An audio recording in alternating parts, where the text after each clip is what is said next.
Well, it goes back to 1844, this building, when William Lee, who came immediately from Staffordshire actually, but he was looking for an estate to purchase where he could establish himself with enough farms that he could lease out to farmers so that he could live off the proceeds and build himself a house.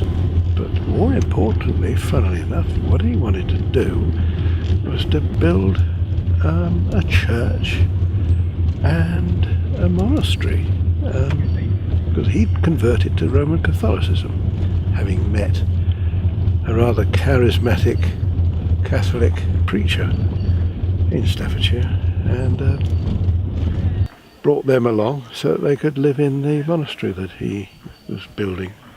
So in fact the house had to wait for a bit, and it wasn't until the 1850s that started. And it was built on the site of an earlier house actually, which makes it, the plan of it actually, for a Victorian country house, quite unique. It's unique in lots of ways, by the way. Anyway, Lee survived until 1873, I think, when he died. And the rest of the family, certainly the eldest son, wasn't interested in the building. They couldn't afford to finish it. All the workmen had left. I think the money had pretty well run out, and there had been a recession in the farming business. So of course he hadn't been getting the rents that he needed. That did eventually recover, but it was left to subsequent generations to tidy the place up. They didn't complete it. They never completed it.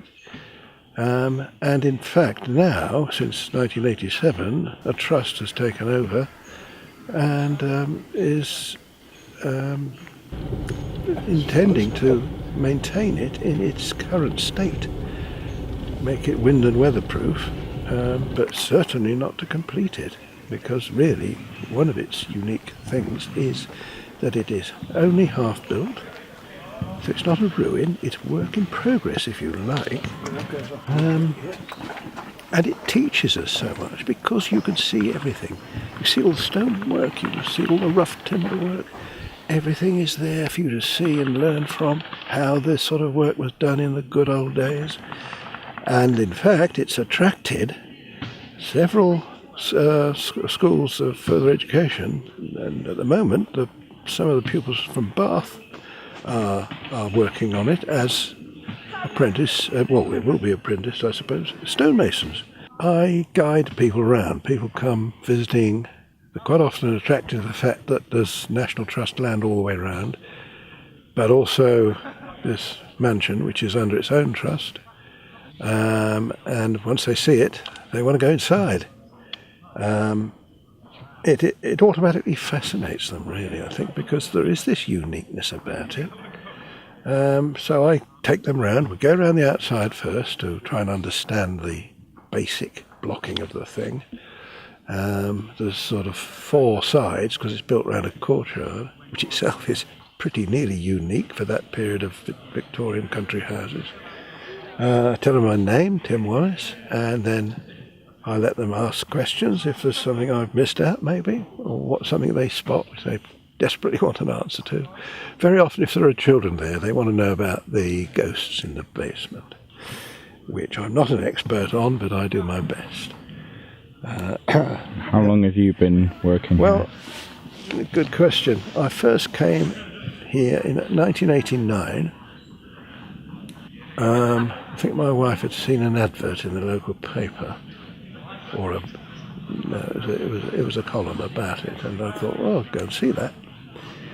And I fell for the place, really. I thought, gosh, I'll never see anything like this again. And I suppose really it was this fact that it was not completed, and yet it was still very, very attractive. And why should people come here? Well, for those reasons, I think it is unique. It's it tells you, it educates you. You can go through the building and see every minute detail of how it was built, because very few of the walls are actually covered in plaster. So you can see all the stonework, all the brickwork. You can more or less trace every footfall of the previous builders.